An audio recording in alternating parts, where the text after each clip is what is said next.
Bonjour, aujourd'hui nous allons voir les exigences d'un cahier des charges. Définition des exigences d'un cahier des charges. Traditionnellement, tout projet informatique est lancé lors d'un appel d'offres pour répondre à un besoin utilisateur. Par exemple, disposer d'un outil informatique, d'une application pouvant gérer, enregistrer, diffuser telle ou telle autre tâche. Dans la gestion de projet, l'une des étapes primordiales pour aboutir au choix de l'outil informatique répondant au mieux aux besoins des utilisateurs de ce futur outil est la rédaction du cahier des charges. Celui-ci devra exprimer de la façon la plus exhaustive possible les besoins des utilisateurs, mais aussi ceux des services techniques, DSI, etc., qui auront à administrer la future application. Par ailleurs, la mise en forme des cahiers des charges passe par une étape de recueil du besoin.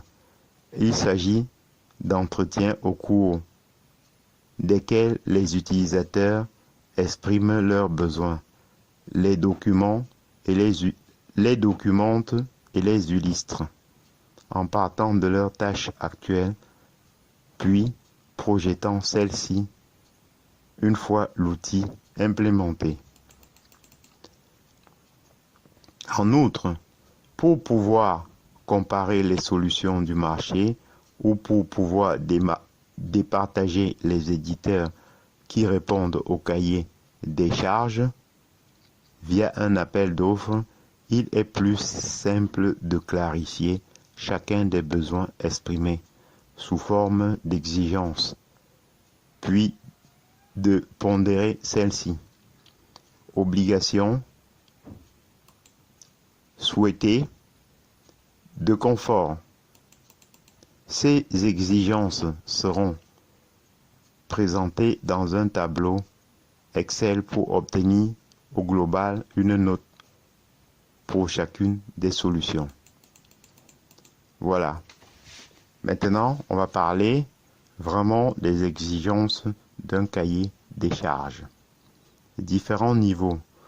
Tout d'abord, les objectifs stratégiques seront fixés par la direction générale. Ils feront l'objet d'un document particulier qui pourra être repris ou rappelé dans le cahier des charges. Ensuite, les exigences liées à l'organisation. Elles découlent des objectifs ou des contraintes organisationnelles ou réglementaires. Par ailleurs, on a les exigences générales, le chiffre d'affaires, la représentation de la société. En France, le pourcentage du chiffre d'affaires utilisé en développement, les dernières références clients, les principaux concurrents. D'autre part, on a les techniques. Elles précisent les modules techniques nécessaires, les incompatibilités, les temps de réponse. Maintenant, il y a le niveau intermédiaire. Voilà. Le niveau intermédiaire correspond au point de vue des utilisateurs. Il s'agit d'exigences comportementales en cas d'utilisation ou exigences de qualité.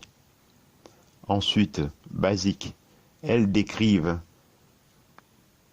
sous forme de phrase le système doit, 3 points de suspension, des exigences fonctionnelles ou non fonctionnelles, des contraintes d'ordre technique ou autres, ou des exigences d'interface.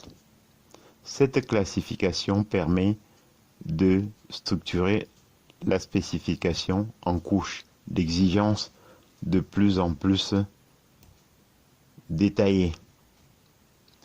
Vous l'aurez compris, les exigences d'un cahier des charges ne donnent pas tout lieu à une notation. Cependant, elles seront tout autant des éléments prépondérants au moment du choix du prestataire et en complément des éléments budgétaires. Je vous en remercie.